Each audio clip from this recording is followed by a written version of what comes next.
when you started Groove over in Alaska, right? I know you have a pretty big heart for Alaska. Tell me where that came from.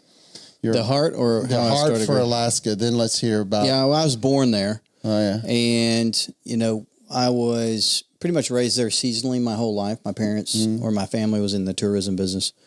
And so I was born there. We moved out when I was young, and then I started going back when I was 12 and living with my uncle and grandmother. My uncle was a big game guide, bush pilot, and then moved up there right out of high school. So I've been guiding in Alaska pretty much my whole adult life. Had a lodge there, and yeah, how deep down the rabbit hole do you want me to go? No, well, I think that is a tremendous start. I know there was it was a place that you completely developed. Well, you didn't start it, but you developed it and turned it into quite a thing. And then I know that's where your heart, when you moved here, you were a little depressed. You told me more than once because your heart was still in Alaska. And I know that's where you really cut your teeth with your business. Tell us about when you started Groove Life, what that was like. That's now a multi-million-dollar organization, and you started it in your house, and it has to do with rubber rings. And by the way, I'm going to share this with anybody. If you ever see a rubber ring, here's how you know it's a Groove Life ring.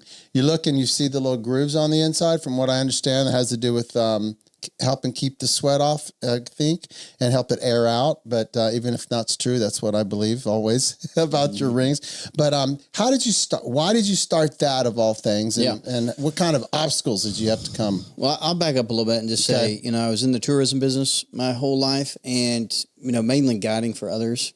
I've never been a money person where money really mattered outside of just purpose has been a big thing for me. Like, what is my purpose? Yeah. And so, I was just a guide forever, and seasonally, and I worked construction in the off season until I met my wife when I was 27. Got married when I was 27, met her when I was 26, and then we moved up there full time, and we had 4 kids in 5 years. Wouldn't recommend, but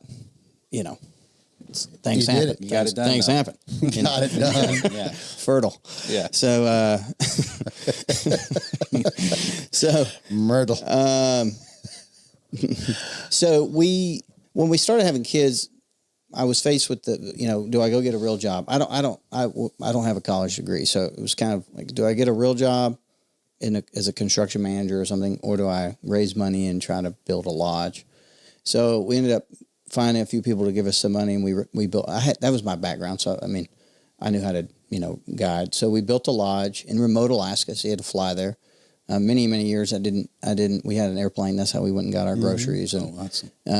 So we didn't have a car. We had 4-wheeler, and, we lived off grid basically. So, it was good. It was a good lifestyle. I'd say the lodge business is a lot like farming. You have really cool toys, lots of cool boats and airplanes, and lots of expensive stuff. Lots of expensive things, but you don't make a lot of money at the end of the day. And it's sort of feast and famine depending on the economy. And so our lodge specifically was, you bring your family up for an all-inclusive vacation. We'd fly around and see bears and go fishing and stuff like that. So, but in the off season, my wife challenged me. She said, "Hey, you don't seem to be doing a lot during the winter." And I was, I was like ice fishing and mountain climbing and stuff in the snow. And she said, "Why don't you? I'd like to go on vacation sometime."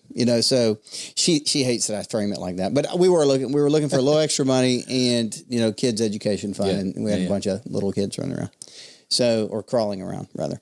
So she said our friends were selling some stuff on Amazon. And I thought, man, that sounds terrible. What does that even mean? For the guys listening, there's 2 types of businesses. There's product and service. So you can either sell your time or you can sell a product. And I'd never understood how you could source a product. I didn't know anything about product. I was 35 at the time, so 9 years ago. And I just Googled my way to trying to understand this Amazon thing. And this was sort of, this 2015, 16. And found a product that a buddy of mine gave me some advice. He said, find a product that it's already selling in the marketplace, already has velocity. You don't have to train everybody what it is. And then basically make it better and sell it to a group of people that you have a voice with. So I was a hunting, fishing guide, and I knew that world. And so I made, groove ring. Well, there's already a couple rings on the market, but I put grooves on it so it made my finger not sweat. That was a problem with most rings. Silicone rings is what they are. And then I basically did a Kickstarter, which is a place you can put your idea up online and see if people hate it or love it. So I think we raised $18,000 on that.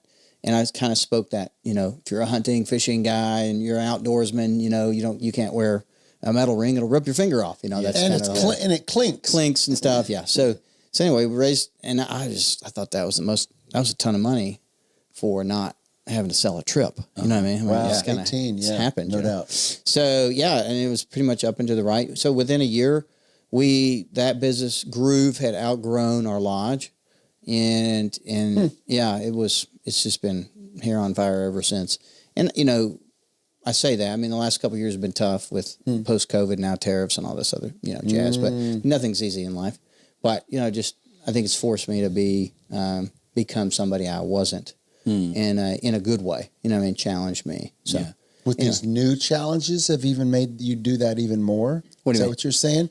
That it's forced you to become something that you weren't. Are you saying these new challenges? Yeah, I think in the last I kind of year or two. Yeah, absolutely. I think anytime God gives you something else to steward, I think you're required to kind of do the work and figure out how to steward it well. Right. And so I definitely, you know me. I mean, you knew me before Groove. I was kind of a knuckle-dragger. Sort of am still.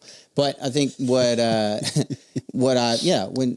God gives you something to steward, whether it's a wife, it's children, it's work, whatever God gives you to steward, I think it behooves us to not assume we know what we're doing, to take a humble approach and be like, I suck at this, and seek wisdom from other people and other things. And so, I've become somebody different in a good way of just, if I was just still a guide, I'd know how to do that work, and that would have been fine too. I don't really care what I do. Yeah. But yeah, that's kind of how I view things. When God puts more on my plate, I'm like required to go figure it out.